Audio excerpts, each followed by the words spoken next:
¿Me escuchan? Si se ve, a ver si pasa las láminas, ¿sí? Sí, Ya doctor. está. Pasa las láminas, ¿no? ¿Sí? Ya, Sí, doctor. listo. Ok, entonces vamos a iniciar hoy día el capítulo de minerales. Estos elementos químicos de importancia biológica en realidad son casi 105 elementos identificados y 90 existen en la naturaleza y 15 son suficientemente obtenidos de manera artificial. Eh, el 96% del cuerpo posee oxígeno, carbono, hidrógeno y nitrógeno. Y por eso son llamados organógenos y son los principales constituyentes de los nutrientes en los cuales están incluidos el agua, las proteínas, los ácidos nucleicos, los carbohidratos, lípidos y vitaminas. Pero el otro 4% lo forman 29 elementos. De tal manera que cuando dividimos la conformación de los minerales en nutrición, dividimos generalmente por la cantidad que ingieren. Es decir, si uno ingiere minerales en una cantidad mayor a 100 miligramos al día, se llaman macrominerales. Si uno ingiere la cantidad de una cantidad menor a 100 miligramos al día, se refiere a microminerales. Entonces estamos frente a macrominerales que son el calcio, el magnesio, el sodio, el potasio y aniones como el fósforo, cloro y sulfato. Y los microminerales que son el hierro, sobre todo, el zinc, el cobre, el yodo, el flúor, el cromo, el cobalto, el selenio, molibdeno, manganeso y los demás elementos. Entonces, a eso se debe la clasificación entre macrominerales y microminerales. Un aspecto importante a tener en cuenta con los minerales es la biodisponibilidad. ¿Y a qué se refiere la biodisponibilidad? Es referida a la habilidad de un particular mineral para ser absorbido por el cuerpo. Recuerden que consumos excesivos de minerales pueden afectar la absorción de otros por interacción o causar toxicidad. Y generalmente los metales de unos alimentos son precipitados por aniones de otros, como por ejemplo los fitatos, que existen en gran cantidad en las menestras, las taninas, que están en el té, por ejemplo, los carbonatos, en moléculas insolubles y eliminadas con las heces, sin poder ser absorbidos ni cumplir sus funciones metabólicas. Así se pierden, entre otros, calcio, fierro, zinc y cobre. Entonces, y estas moléculas a veces que cambian el pH o actúan en reacciones redox pueden influir sobre la biodisponibilidad. Esto es muy importante porque un pH ácido, por ejemplo, permite mayor absorción de calcio y hierro. Esta es la tabla de composición de los macrominerales. Acá ustedes pueden ver cómo está en el total corporal el calcio, fósforo, magnesio, y qué porcentaje están en el hueso, en el tejido óseo, y qué porcentaje están en la parte extraósea. Entonces, ustedes pueden ver cómo generalmente estos macrominerales, el calcio, fósforo y magnesio, se encuentran hablando de cantidades a nivel un buen porcentaje en el tejido óseo, pero eso no significa que sean importantes como función a nivel extraóseo. Estas son las funciones del calcio. Ustedes pueden ver funciones celulares y extracelulares. Y acá yo les pido revisar bien todas las funciones celulares del calcio. El crecimiento, división celular, estabilización de membranas, excitabilidad y permeabilidad de la membrana plasmática, transporte de iones a través de la membrana plasmática, regulación enzimática, excitabilidad nerviosa, secreción de hormonas, secreción exocrina como neurotransmisores y contracción muscular. Y a nivel extracelular es que hablamos de que favorecen la mineralización y actúan como cofactores de los factores de coagulación.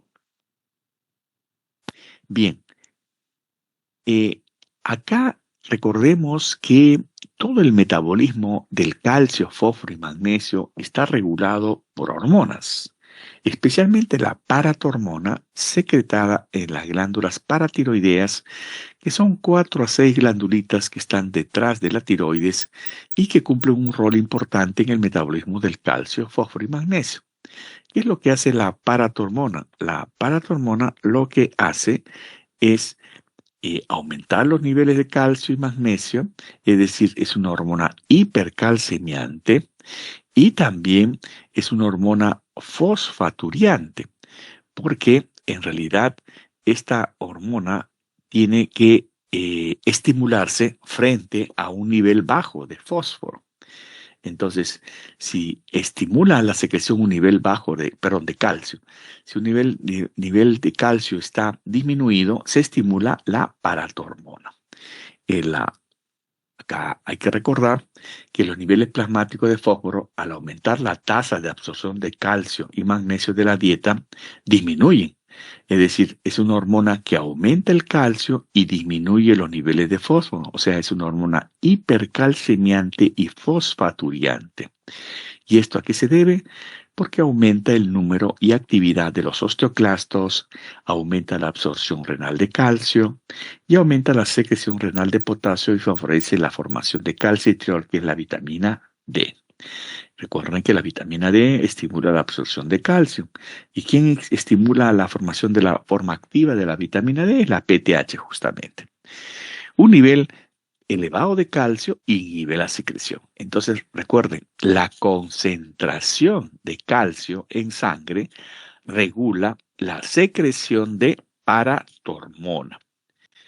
Otra hormona importante que ya habíamos hablado prácticamente como vitamina es la vitamina D. Es el calcitriol, que es la vitamina D activa, que es un compuesto esteroideo a partir de esta vitamina a nivel de piel fundamentalmente y que tiene acciones similares a la PTH porque es de acción hipercalcemiante. Y finalmente la calcitonina, que suprime la pérdida de calcio y previene la hipercalcemia, es secretada en las células foliculares, parafoliculares o células C y se estimula frente a niveles elevados de calcio. En realidad, no se ha comprobado que haya una retroalimentación entre el calcio y la calcitonina. Estas son básicamente las 3 hormonas que regulan el metabolismo del calcio y fósforo, pero hay que recordar también que hay otras hormonas que pueden influir en esa formación de la masa ósea, especialmente la formación de estrógenos. Los estrógenos tienen mucho que ver con la formación de la masa ósea, que vamos a ver que alcanza su máximo el 50% de la masa ósea al momento de la pubertad.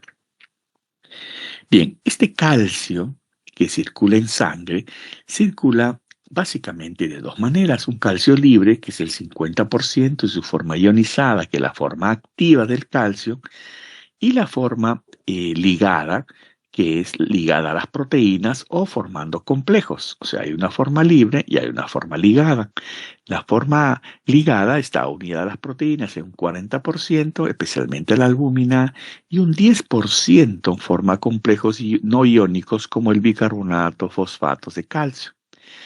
Existe un equilibrio entre la forma libre y la forma unida, la forma ligada. Este equilibrio está dependiente del pH sanguíneo, porque una alcalosis aumenta el calcio ionizado unido a las proteínas y disminuye la del calcio ionizado, y una acidosis procede el efecto contrario. Por eso es importante que el porcentaje de unión del calcio hacia las proteínas fundamentalmente está dependiente del pH, porque recuerden que las proteínas circulan en sangre cargando su electronegatividad y por eso captan el catión, que es el calcio. Al aumentar la electronegatividad frente a un pH alcalino, lo que hacen es favorecer la unión del calcio a las proteínas. Recuerden bien, entonces, la circulación de la forma libre o unida del calcio depende del pH de la sangre. Y acá ustedes tienen un cuadro del efecto del calcio en los alimentos en los niveles calcitonina. En realidad, los alimentos ricos en calcio lo que hacen es secretar gastrina, secretina, colecistoquinina, lo cual estimula la secreción de calcitonina y eso, digamos, contrarresta la hipercalcemia precipitada por los alimentos ricos por calcio. Esa es la manera como, de manera que este circuito interactúa con la concentración de calcio en sangre. Es necesario recordar la relación que hay de calcio con algunas condiciones de salud, especialmente la osteoporosis. Recuerden que la masa ósea adecuada depende fundamentalmente del calcio, fosfato y vitamina D en las 2 primeras décadas de la vida. Y existen situaciones de riesgo de osteopenia, malnutrición, dietas desequilibradas, trastornos endocrinos y administración de fármacos que pueden alterar la formación de la masa ósea. Esta masa ósea alcanza su 50% en la pubertad. Es decir, en la pubertad se alcanza el 50% de la masa ósea y este 50% disminuye en el momento de la senectud, es decir, cuando llegamos a ser adultos mayores. Esto es muy importante que recuerden porque esto explica por qué hay una curva bimodal de fracturas. Generalmente las fracturas es en la época de la adolescencia, donde hay más actividad física y la masa ósea no ha alcanzado el 50% de su formación y aumenta en la senectud, donde disminuye el 50% de la masa ósea. Por eso es que se habla de una curva bimodal de fracturas en las cuales es frecuente encontrar a este nivel en la pubertad y en la senectud las fracturas que ustedes han visto. Otra consecuencia de la deficiencia de calcio y vitamina D es el raquitismo, que ya viene siendo una condición extrema donde se evidencian deformidades óseas de las fracturas patológicas, de la debilidad e hipotonía derivada de la hipocalcemia. El cráneo muestra abombamiento patológico con ensanchamiento de las suturas, lo que se llama craniotabes, y las prominencias de las uniones condrocostales que forman el rosario raquítico, las tibias varas y el ensanchamiento de las diáfisis. Todo esto es el raquitismo, que es una condición extrema, consecuencia de la deficiencia de calcio y vitamina D. La osteomalacia es una entidad que se da más en adultos, por supuesto, porque acá no estamos hablando ya de la desmineralización del cartílago de crecimiento, sino de la masa ósea adulta. Y el síntoma característico es la presencia de un dolor óseo sordo y difuso que se exacerba la palpación, debilidad muscular, sobre todo muscular proximal, afectando la cintura escapular y pelviana. No hay alteraciones en la electromiografía y las fracturas patológicas en el cuello del fémur y las pseudofracturas o líneas de Lusser-Mickman, que son estas bandas radiotransparentes que cruzan de forma perpendicular la cortical, son algunas características de esta osteomalacia en adultos entonces y raquitismo en niños. Estos son los alimentos y su contenido de calcio. Recuerden que el alimento que tiene más alto contenido de calcio es el queso fresco. Tiene más calcio que la leche y menos grasa que en la leche. Entonces los lácteos, siendo el queso fresco el mejor alimento para la absorción del calcio, y los factores que inhiben la absorción del calcio son los oxalatos que están en todas las bebidas oscuras, como por ejemplo la Coca-Cola, o también está presente en el chocolate. El fitato presente en las fibras y la cafeína son algunas sustancias que pueden inhibir la absorción del calcio. Con respecto al fósforo, podemos decir que en realidad de los 600 a 650 gramos de fósforo que se encuentran en el cuerpo, 80% están en el tejido óseo, 10% en el tejido muscular y 10% de células 10% en las células o en el plasma, bajo la forma de fosfatos. En las células especialmente están formando fosfolípidos en las membranas y es el principal tampón intracelular. Los ésteres son almacenadores y liberadores de energía bajo la forma ATP, fosfocreatina, y es esencial en el metabolismo de los hidratos de carbono, grasas y proteínas. Recuerden que el fósforo se absorbe en forma inorgánica a nivel del yeyuno, de forma pasiva como activa y dependiente de la vitamina D. Además, mantiene la integridad celular, posibilitando la contracción muscular, las funciones neurológicas, la secreción hormonal y la división celular. Su concentración sérica se expresa como masa de fósforo y las cifras normales son entre 3 a 4.5 miligramos por mililitro. El 85% está libre, es inorgánico, y el 15% unido a proteínas. Estos son los alimentos fuentes: carnes, aves, pescado y los huevos, cereales, nueces y legumbres. Lácteos, verduras y tejido óseo contienen más calcio que fósforo. Y finalmente el magnesio, que es el quinto mineral en abundancia en el organismo y el segundo catión celular. La deficiencia se ve en alcohólicos, cirrosis, tratamiento diurético y enfermedades renales. El magnesio se encuentra en gran cantidad en los huesos, casi el 60%. El desarrollo normal y la integridad de los huesos y dientes depende en gran parte por el magnesio también. Es el segundo catión en abundancia de los fluidos intracelulares y es un ion esencial para las reacciones enzimáticas. Ustedes lo han visto al magnesio como catión activador de la exoquinasa, por ejemplo, es un activador enzimático. Participa en la síntesis de las proteínas, transmisión y actividad neuromuscular, y es importante en el tratamiento de algunas entidades, como por ejemplo el autismo, donde cumple un rol importante. La ingestión diaria recomendada de magnesio es de 6 a 10 miligramos por kilo al día y su concentración en sangre varía entre 1.7 a 2.4 miligramos por decilitro. Un gran porcentaje de ellos, un 30%, está ligado a proteínas, pero el restante está de forma ionizada. Y esta es la parte que forma la fracción difusible. Se absorbe fundamentalmente ¿dónde? En el ilion. Y 5% se elimina por orina. Acá también el riñón es el órgano principal que regula la concentración sérica, modificando su secreción y excreción y reabsorción a nivel del asa de Henle. La PTH, la vitamina D y la depresión del líquido extracelular y la hipocalcemia son elementos importantes que aumentan la reabsorción. La expansión del líquido extramuscular, los vasodilatadores, eh, la hiperglucemia, la hipercalcemia, los diuréticos de asa y la diuresis osmótica la disminuye. Los alimentos ricos fuentes de magnesio son los cereales integrales, las frutas secas, el lácteo, chocolates, las verduras de hojas verdes sobre todo, el pan, el soya y el plátano.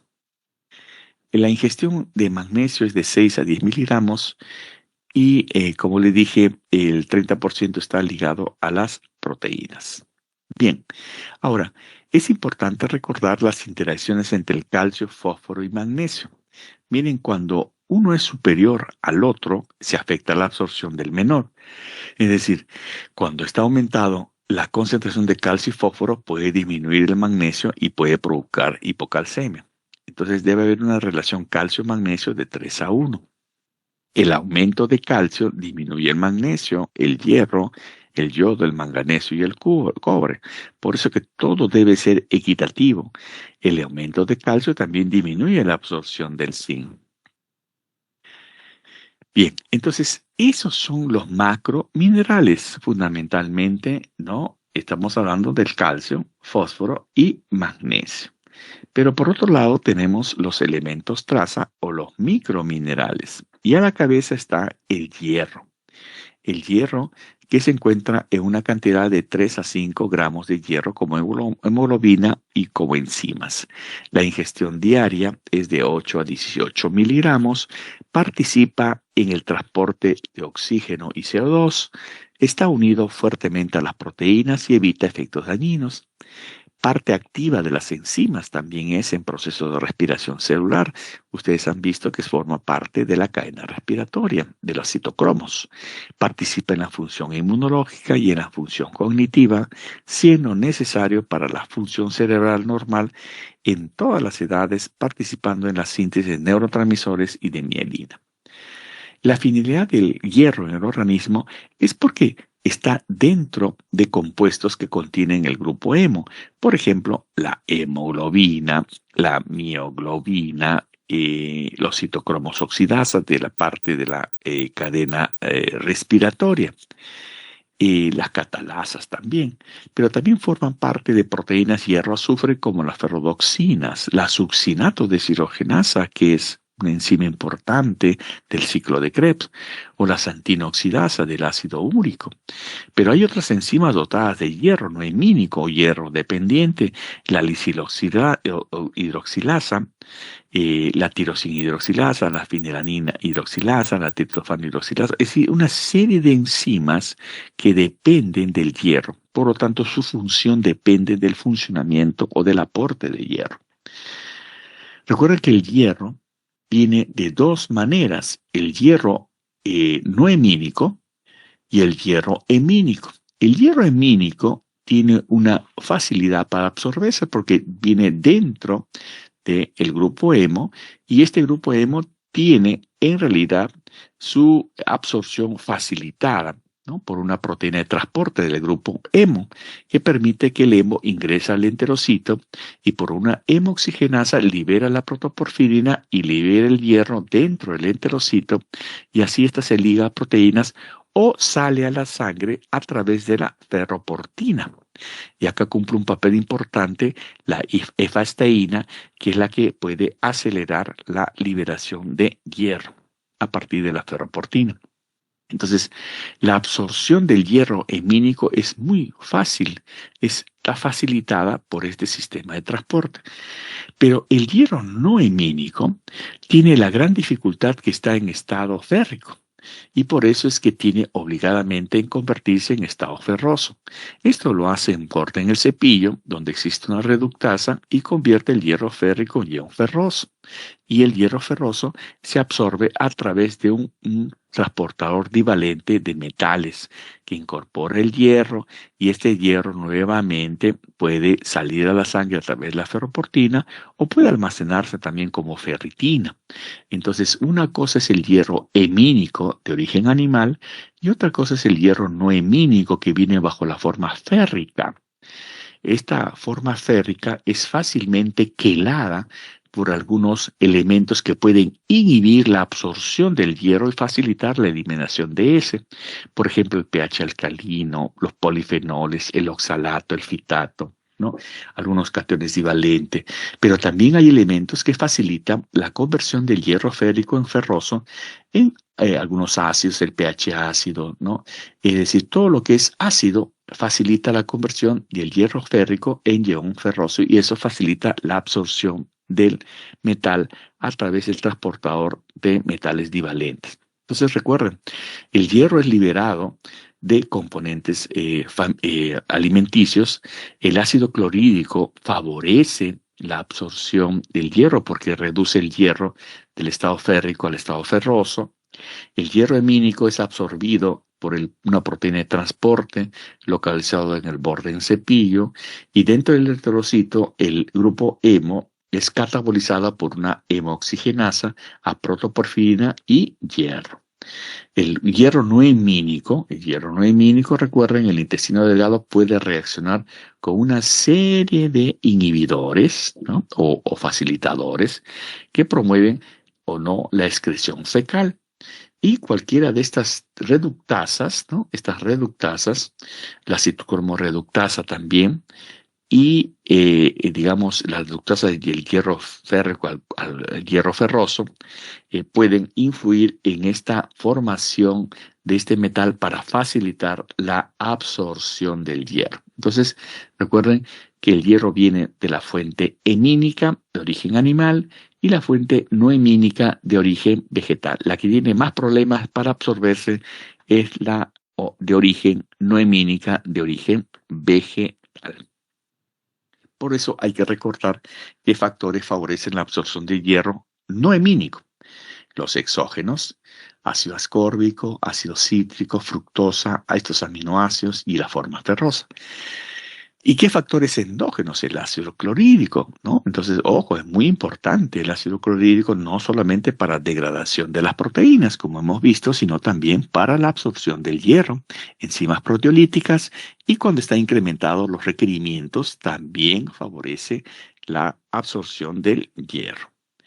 Pero recuerden los factores que disminuyen la absorción del hierro, los oxalatos, las taninas, los fitatos, el exceso de carbonato, fosfato, fibra, el exceso de cobre, zinc, plomo, manganeso, perdón, disminución del aporte proteico, las endotoxinas cuando se liberan las bacterias gram negativas, pero también factores endógenos donde está aumentada la reserva de hierro, ya vamos a ver cómo, las infecciones, la inflamación y la clorhidria.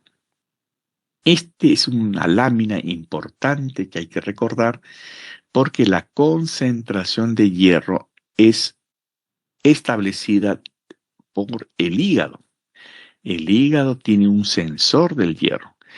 Si la concentración del hierro es en exceso, esto es detectado por el sensor del hierro y el hepatocito lo que hace frente al exceso de hierro es liberar hepcidina. ¿Qué hace la hepcidina? Bloquear la salida del hierro y lo bloquea a través de su proteína de salida. ¿Cuál es la proteína de transporte de salida del hierro? La ferroportina. Recuerde que hemos hablado que el transportador de ingreso del metal es el transportador de metales divalentes. Y la proteína que sale el hierro de las células es la ferroportina. Entonces la hepcidina lo que hace es bloquear la ferroportina y bloquea la salida del hierro, especialmente la que viene de la dieta en el duodeno. Pero también bloquea la salida del macrófago y del hepatocito. Y así disminuye la concentración del hierro. Pero si el hierro está disminuido en sangre, esto es detectado por el sensor de hierro y lo que hace el hepatocito es disminuir la hepcidina para que se libere más hierro a través de la ferroportina y salga hierro a la sangre y se formen más los eritrocitos, la hemoglobina y se eleve la hemoglobina. Entonces el sensor del hierro es importante. El hepatocito no solamente tiene sensor del hierro, tiene sensor de oxígeno. Cuando detecta una falta de oxígeno en el cuerpo, esta baja concentración de oxígeno lo que hace también es disminuir la hepcidina para que la hepcidina permita la salida de hierro, ¿no? No inhiba la ferroportina y permita la salida de hierro hacia la sangre y eleve el hierro y eleve la hemoglobina. Y esto es lo que sucede exactamente en los sujetos en las zonas altoandinas, en la sierra, donde tienen la hemoglobina elevada. ¿Por qué? Porque en la sierra, en las zonas altoandinas, hay menos presión parcial de oxígeno, hay, digamos, una producción disminuida de hepcidina y por lo tanto se libera más hierro hacia la sangre, más hemoglobina. Y por eso es la cantidad de hemoglobina, porque detectan una menor presión parcial de oxígeno. Pero el hepatocito también tiene un sensor de presencia de agentes extraños, de microbios. Y esto hace también que frente a esta detección, la hepcidina se secreta en mayor cantidad, por el contrario, bloquea la salida de hierro, disminuye la concentración del hierro y disminuye la hemoglobina. Por eso que en estados de enfermedad se disminuye transitoriamente la hemoglobina como reflejo de la respuesta inflamatoria del cuerpo. Entonces, estamos frente a un órgano regulador de la concentración del hierro que parte del hígado, del hepatocito. Estas son las concentraciones de hemoglobina que existen en el cuerpo. Son los valores normales. Acá tienen que analizar cuáles son los valores normales de los 6 meses a los 5 años, de los 5 años a los 11 años, en los adolescentes, en las mujeres gestantes, en las puérperas. Y ustedes pueden ver cuáles se consideran los puntos de corte sin anemia según los niveles de hemoglobina.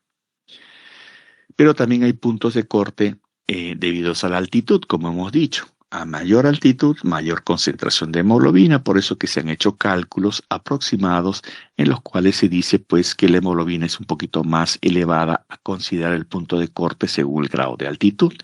Acá ustedes pueden ver, si estamos a 3.000 metros sobre el nivel del mar, el mínimo se aumenta a 1.9 más, o a 3.500, 2.7. O sea, el nivel de corte varía de acuerdo a la altitud. Bien, entonces, si el hierro es importante, uno tiene que tener en cuenta que la deficiencia de hierro es un problema de salud pública. Y el problema de salud pública más importante en nuestro medio es la anemia, anemia ferropénica. Pero como vemos, eso es consecuencia de la deficiencia de hierro. Pero la deficiencia de hierro tiene tres etapas. La primera etapa, hay depresión del hierro y solamente hay deficiencia de ferritina, que es el almacenamiento. El resto es normal.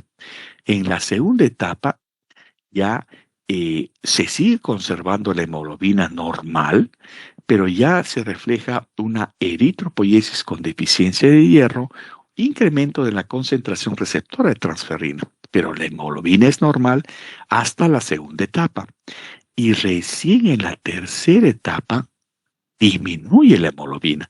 Es decir, en la tercera etapa de deficiencia de hierro recién hay anemia. Entonces, eso quiere decir que cuando una persona está con anemia ferropénica, es decir, hemoglobina baja y ferritina baja, es porque ya pasó las tres etapas, está en la tercera etapa. Entonces, eso quiere decir también que hay deficiencia de hierro sin anemia en las primeras dos etapas. Ojo, y los efectos también se ven. Los infantes, por supuesto, tienen un mayor riesgo y tienen mayor riesgo debido a su rápido crecimiento y sus fuentes dietéticas limitadas. En los mecanismos de adaptación a la deficiencia de hierro se describen la supresión de hepcidina y en la hipoxia tisular que se desarrolla a consecuencia de la anemia. La producción de eritropoyetina aumenta por niveles incrementados del factor 2 alfa inducido por hipoxia y un incremento de eritropoiesis inhibe la hepcidina del mismo modo y todo tiende a compensar la deficiencia de hierro. Por eso que este factor de 2 alfa inducido por hipoxia incrementa también la expresión de los transportadores divalentes de metales en los enterocitos. Todo esto es respuesta a la deficiencia de hierro. Si revisamos cuáles son los factores de riesgo a deficiencia de hierro, los podemos agrupar en pre y perinatales, factores dietarios y infecciones u otros. En los factores pre y perinatales están la anemia materna, la diabetes no controlada, la gestación múltiple, el bajo peso al nacer y la prematuridad. Y en los factores dietarios, cuando la lactancia materna no se acompaña de suplementación con hierro a partir del cuarto mes, la introducción temprana de leche de vaca, que en realidad es buena como fuente de proteínas, pero tiene poco aporte de hierro a la leche de vaca, la forma infantil baja en hierro, introducción tardía de alimentos ricos en hierro, baja ingesta de hierro hemínico, ingesta inadecuada de vitamina C o ingesta elevada de cereales y legumbres. En cuanto a las infecciones, los aparásitos están a la cabeza, pero hay otros factores también asociados a deficiencia de hierro, como el nivel socioeconómico bajo, bajo nivel educativo de la madre o la exposición al plomo, como sucede en niños que están viviendo al lado de las minas. ¿Esto por qué? Porque el plomo compite con el hierro para su absorción intestinal.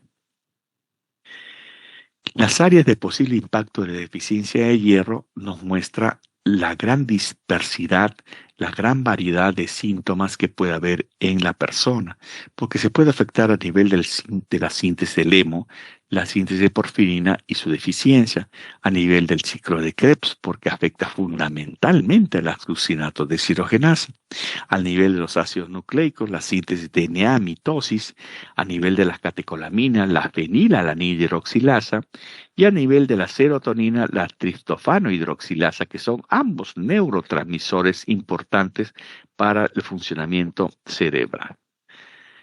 Las manifestaciones clínicas son muchas veces asintomáticas, pero son moderadas también e inespecíficas, como el apetito disminuido, la fatiga, la irritabilidad, la tolerancia al ejercicio reducido, la palidez, la taquicardia. Quizás la palidez es el signo más conocido y más generalizado, pero también hay signos severos, la taquicardia, el galope tercer ruido, cardiomegalia, patomegalia, distensión de la vena del cuello, que son ya situaciones extremas, cuando uno pierde mucha sangre, por ejemplo, ¿no? Pero una cosa importante es la influencia en el desarrollo. Recuerden, estadios tempranos de la deficiencia de hierro, hay una disminución de receptores de 2 de dopamina dependiente del hierro en la corteza que altera la neurotransmisión. No es necesario que haya hemoglobina disminuida. En etapas tardías de deficiencia de hierro, la anemia tendría efectos sistémicos que interfieren con la función cognitiva. Entonces, y el hierro también se ha demostrado que afecta la mielinización. Entonces, en los primeros años de vida, esto afecta la disminución general del volumen de mielina, como la disminución de las proteínas y fosfolípidos, y esto puede persistir hasta la etapa de vida adulta. Fíjense ustedes cómo es el desarrollo del cerebro, que en los primeros 3 años tiene que formarse, el eje central del desarrollo integral, ¿no? Las conexiones nerviosas. Miren cómo son en niños desnutridos y anémicos y cómo es en niños que están bien nutridos, las conexiones nerviosas. Entonces, el impacto en el desarrollo cerebral es muy evidente en la anemia ferropénica y muy grave en niños pequeños donde todavía no se ha formado el desarrollo cerebral. El diagnóstico clínico se basa fundamentalmente en la anamnesis, ¿no? Pero en el examen físico, donde se trata de evaluar el color de la piel, la palidez de la mucosa, muchas veces la sequedad de la piel, esta que puede haber caída de cabello, observar la mucosa lingual, pero especialmente la palma de las manos, ¿no? El diagnóstico se basa específicamente en niveles de hemoglobina y las concentraciones de ferritina, básicamente, porque la ferritina refleja la deficiencia de hierro en el almacenamiento. Puede haber microcitosis, hipocromía también, en elevados niveles de porfirinas eritrocitarias, disminución de niveles de hierro, una elevación de concentración de transferrina o de la capacidad de saturación de transferrina como respuesta, o disminución de la saturación también. Entonces, estamos frente a lo que podríamos utilizar. Lo más fácil y sencillo es medir la hemoglobina, pero para corroborar que esa hemoglobina disminuida sea por deficiencia de hierro, uno tiene que demostrar la deficiencia de su almacenamiento a través de la ferritina. Esto nos da otra vez los estadios de depleción de hierro y nuevamente les reitero que recién en el tercer estadio sucede la anemia ferropénica, donde recién disminuye la concentración de hemoglobina. Esta hemoglobina que se tiene que corroborar con la ferritina, pero tienen que ser adecuadamente interpretadas, porque la ferritina es cierto que en condiciones normales se considera un valor bajo menos de 12, pero cuando la persona está enferma, y eso se evidencia a través de un indicador de proceso inflamatorio, que es el PCR, que es la proteína C reactiva, cuando es más de 3, el punto de corte ya no es 12, sino 30. ¿Por qué? Porque en estados inflamatorios la ferritina aumenta su producción a partir del hígado, independientemente del almacenamiento de hierro. Por eso que el punto de corte aumenta a 30 en estados de enfermedad. Esta es una lámina que refleja la concentración normal de eritrocitos y miren cómo hay hipocromía en los eritrocitos que no sobrepasa el tercio del citosol. Eso es lo normal, para compararlo con la anemia hipocrómica, donde la hipocromía aumenta más del tercio del citosol y disminuye de tamaño. Por eso se habla acá de hipocromía y microcitosis, disminución del volumen del eritrocito. Bien, estas son las medidas de prevención de anemia en la gestación, en el parto, en la infancia, en la adolescencia, que ustedes tienen que recordar la educación alimentaria que promueva alimentos ricos en hierro, especialmente de origen animal, la suplementación cuando es necesaria, y en el parto el pinzamiento y corte oportuno del cordón umbilical que no debe ser menos de 2 a 3 minutos después del nacimiento y en el inicio de la lactancia, dentro de la primera hora de nacimiento, son todas consideraciones para evitar la anemia. En la primera infancia, en la alimentación complementaria, en alimentos ricos en hierro de origen animal y la suplementación preventiva que ustedes van a aprender posteriormente. Entonces, medidas generales, alimentación variada y rica en hierro, consumir diariamente según el alimento de origen animal, como sangre de pollo, hígado, pescado, vaso, vísceras y carnes rojas en general, promover consumo de frutas y verduras ricos en vitamina C y A, y evitar el consumo de infusiones, café, té, bebidas gaseosas que disminuyen la absorción del hierro. Este es el contenido de hierro en 100 gramos de alimento. Ustedes pueden ver la sangre de pollo, el vaso, el hígado de pollo, el riñón, el pulmón y las estrategias para combatir la deficiencia de micronutrientes, ¿no? Miren las medidas básicas, ¿no? ¿Cuáles son? El pinzamiento oportuno del cordón umbilical y miren también cómo se habla de saneamiento ambiental y el tratamiento, o mejor dicho, evitar las parasitosis, ¿no? Este es un trabajo nuestro que demuestra cómo se eleva la hemoglobina al tercer mes de tratamiento cuando damos suplementos de hierro y cómo se eleva la ferritina también al tercer mes, ¿no? Ahora, hay una entidad llamada anemia por enfermedad crónica, que es la anemia por enfermedad crónica, es la segunda causa de anemia después de la anemia causada por deficiencia de hierro, ocurre en pacientes con actividad inmune aguda o crónica. Por eso se llama anemia por inflamación, es decir, una anemia por estados de enfermedad. Es normal que una persona disminuya la hemoglobina durante estados de enfermedad. Es una anemia normocítica, normocrómica, con baja saturación de transferrina, pero niveles normales o elevados de ferritina. Y acá en este caso, volvemos a repetir que el hígado cumple un rol importante porque detecta la presencia de estos factores agresivos que estimulan la producción de hepcidina que inhibe la absorción duodenal de hierro. Entonces, en la patogénesis está incluido que el hierro disminuye y de este modo hay una disponibilidad limitada de hierro para las células eritroides. El factor de necrosis tumoral, el interferón, inhibe la producción de eritropoyetina porque es parte de la respuesta inflamatoria, estas citoquinas. Esto también inhibe directamente la diferenciación y proliferación de células eritroides. Además, la disponibilidad limitada de hierro y la actividad biológica disminuida de la eritropoyetina dirigen a inhibición de la eritropoyesis y desarrollo de la anemia. Bien, ahora, otro metal importante es el zinc, el catión intercelular en mayor cantidad en el citosol. Actúa en la síntesis o degradación de carbohidratos y grasas, en la estabilización de proteínas y estructuras de ácidos nucleicos, en la integridad de las diferentes organelas, en el transporte, en la función inmunológica, en la expresión de la información genética. Está en cantidades abundantes en el núcleo, estabilizando la estructura del RNA y del DNA. En adultos hay gran cantidad, como 2 a 3 gramos en el hígado, en el páncreas, riñones, músculos voluntarios y huesos. En estos, en la estructura cristalina, en las enzimas óseas y en la zona de demarcación.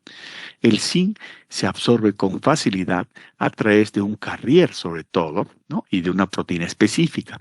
Estos incorporan el hierro y conforme lo incorporan van aumentando la formación de la metalotioneína. Esta metalotioneína en un momento cuando aumenta en concentración ya inhibe el transporte de zinc. El zinc está ligado a los alimentos y por eso requiere ácido clorhídrico, proteasas y nucleasas para que liberen el zinc y utilicen estos transportadores, ¿no? El zinc ligado es liberado de estos componentes primariamente las proteínas y ácidos nucleicos, pero la mayor parte del zinc es absorbido por estos transportadores, una proteína like, ¿no? que es el CYP4, a través del borde en cepillo, y también hay un transportador bivalentes de metales que transporta el zinc y que transporta aminoácidos. Algunos, digamos, una cantidad de zinc puede ser directamente absorbida, ¿no? Y puede ingresar por difusión paracelular. Entonces, pero recuerden, altas cantidades de zinc pueden ser alteradas de acuerdo a sustancias que facilitan o inhiben la absorción del zinc. Y acá hablamos nuevamente del ácido fítico, el ácido oxálico, los polifenoles, o algunos nutrientes o el pH alcalino, que favorece la eliminación del zinc. El zinc entonces es importante en la síntesis proteica, enzimática, en la cicatrización, en la interacción hormonal, en la función inmunológica. En todo esto cumple un rol importante en el crecimiento y desarrollo y sobre todo en la función cognitiva, donde influye en la neurogénesis, en la migración neuronal, en la sinaptogénesis y en la neurotransmisión. Las fuentes alimentarias son la carne de res, pescados, aves de corral, huevos, proporcionan el 80% de todo el zinc alimentario. Hay otras fuentes de zinc, pero en general el consumo de zinc se relaciona estrechamente con el consumo de proteínas. Tiene que ver indudablemente con el crecimiento celular porque participa en más de 300 metaloenzimas, especialmente en enzimas que tienen que ver con la proliferación celular, la RNA polimerasa, la DNA polimerasa, la timidina quinasa, la fosfatasa alcalina y otras. Induce además la formación de dímeros de hormona de crecimiento y la síntesis del factor de crecimiento semejante a la insulina. Tiene que ver con todo lo que es el crecimiento celular. Hay deficiencia de zinc que se expresa mediante retardo del crecimiento, deficiencias inmunitarias, retardo en la maduración sexual, retardo en la cicatrización de heridas. Por eso que las cremas que tienen cicatrizantes tienen alto contenido de zinc, deficiencia en el desarrollo cognitivo. Hay otras lesiones que pueden aparecer, la alopecia, alteraciones del apetito, alteraciones del gusto, hipogeusia, trastorno de la conducta, lesiones oculares, ¿no? En realidad no son tan frecuentes, ¿no? Pero existen signos de deficiencia de zinc.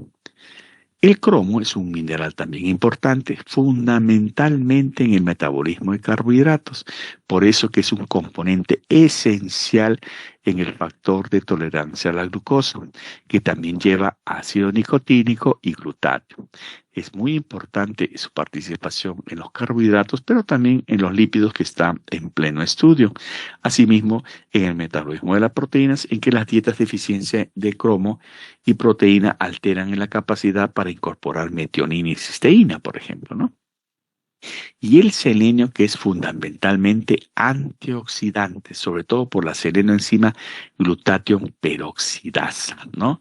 Entonces, esta selenoenzima tiene una capacidad que elimina radicales libres y reduce peróxidos celulares hasta agua y alcohol, y es parte del citocromo especial en el músculo estriado y cardíaco y de complejos enzimáticos bacterianos, pero influye también sobre su absorción y retención de vitamina E y triglicéridos. Aumenta la eficacia del sistema inmunitario, la síntesis de inmunoglobulinas y ubiquinona. Interviene en la formación de coágulos por inhibición de la formación plaquetaria. Es un elemento indispensable en la producción de hormonas tiroideas y contrarresta los efectos perjudiciales de algunos metales pesados. Y unido al beta-caroteno es un potente antioxidante. Evita el daño oxidativo a nivel de membrana. El selenio se encuentra en las nueces, el pescado, mariscos, riñones, hígado, carnes, también en las frutas y en algunos vegetales, ¿no? La deficiencia es muy rara. Ustedes van a encontrar en la literatura enfermedades raras como la enfermedad de Keshan, ¿no? Es la enfermedad de Cushing-Beck, son enfermedades raras, ¿no? La baja ingesta de selenio se relaciona con mortalidad por cáncer. Eso podría ser una relación importante, eso está en estudio. También con una cardiopatía por dieta inadecuada de selenio y vitamina E. Y no se conoce la toxicidad ni valores que podrían producirla. El cuadro refleja la función que tienen con respecto a diferentes enzimas en relación al cobre, ¿no? El cobre forma también una serie de enzimas, la citocromoxidasa, superóxido dismutasa, la tiroxinasa, disiloxidasa, aminoxidasa, es decir, todas las enzimas que tienen que ver generalmente con funciones importantes, como especialmente el transporte de electrones. Y finalmente el yodo, cuyo material importante es la influencia que tiene sobre la función tiroidea. Si no hay yodo, no hay función tiroidea. Por eso que en una época antigua en el Perú había deficiencia de yodo y había problemas en la formación de las hormonas tiroideas y había lo que se llamaba el bocio por deficiencia de yodo. Entonces, y esto es algo prevenible, por eso es importante la ingesta del yodo porque se regula especialmente en la glándula tiroidea y se absorbe bajo la forma de yoduro.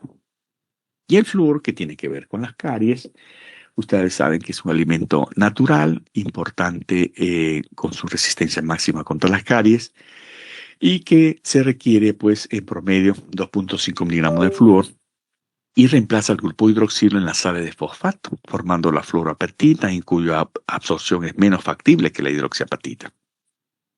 ¿Cuál es el problema con los micronutrientes?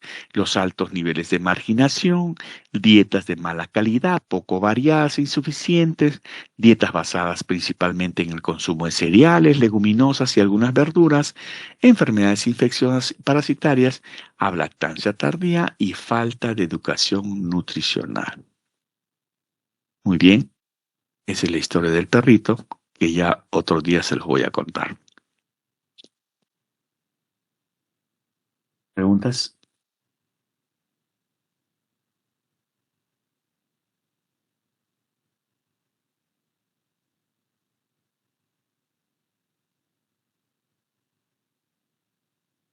¿Preguntas? Ya, se las cuento la historia, ¿eh? Acá la va. Miren, escuchen. Una familia peruana de clase media decide pasar sus vacaciones en África, compra sus pasajes en cómodas 88 cuotas y a petición de los niños también llevan al perrito de la casa. Pero el avión sufre un accidente y tiene que realizar un aterrizaje de emergencia en medio de la jungla. Todos los pasajeros se salvan, pero han perdido completamente sus equipajes que caen en otro sector de la jungla. Y nuestro can peruano cae junto con los equipajes, pero se encuentra totalmente perdido y solo. Comienza a caminar y se pierde en la jungla del Congo. De repente ve a lo lejos que viene una pantera enorme a toda carrera. Al ver que la pantera se lo va a devorar, piensa rápido qué hacer. En eso ve un montón de huesos de un animal muerto y empieza a mordisquearlos. Cuando la pantera está a punto de atacarlo, el perrito dice: "Ah, qué rica pantera me acabo de comer". La pantera lo alcanza a escuchar y frenando en seco gira y sale con miedo, despavorida, pensando: "¿Quién sabe qué animal será ese? No me vaya a comer a mí también". Entonces sale corriendo y de repente un bendito mono que andaba trepado en un árbol cercano y que había visto y oído la escena, sale corriendo tras la pantera para contarle cómo le engañó el perrito. Y le dice: "¿Cómo serás de tonta? Esos huesos ya estaban ahí. Además es un simple perrito". El perrito alcanza a darse cuenta de la cobardía del mono y después que el mono le contó a la pantera la historia de lo que vio, ésta le dice al mono: "Súbete a mi espalda, vamos donde ese perro a ver quién se come a quién". Y salen corriendo a buscar al pobre perrito. El perrito ve a lo lejos que viene nuevamente la pantera, y esta vez con el mono bocón. Y dijo: "¿Ahora qué hago?". Piensa todo asustado el perrito. Entonces, en vez de salir corriendo, se queda sentado dándole la espalda a la pantera, como si no lo hubiera visto. En cuanto la pantera estaba a punto de atacar, dice: "Ese mono traidor, hace rato que lo mandé a traerme otra pantera y no aparece". ¿Cuál es la moraleja? En momentos de crisis, solo la imaginación es más importante que el conocimiento. Procura ser creativo como el perrito. Evita ser tonto como la pantera. Y nunca seas tan cobarde como el mono. Listo. Mensaje importante. Adicional.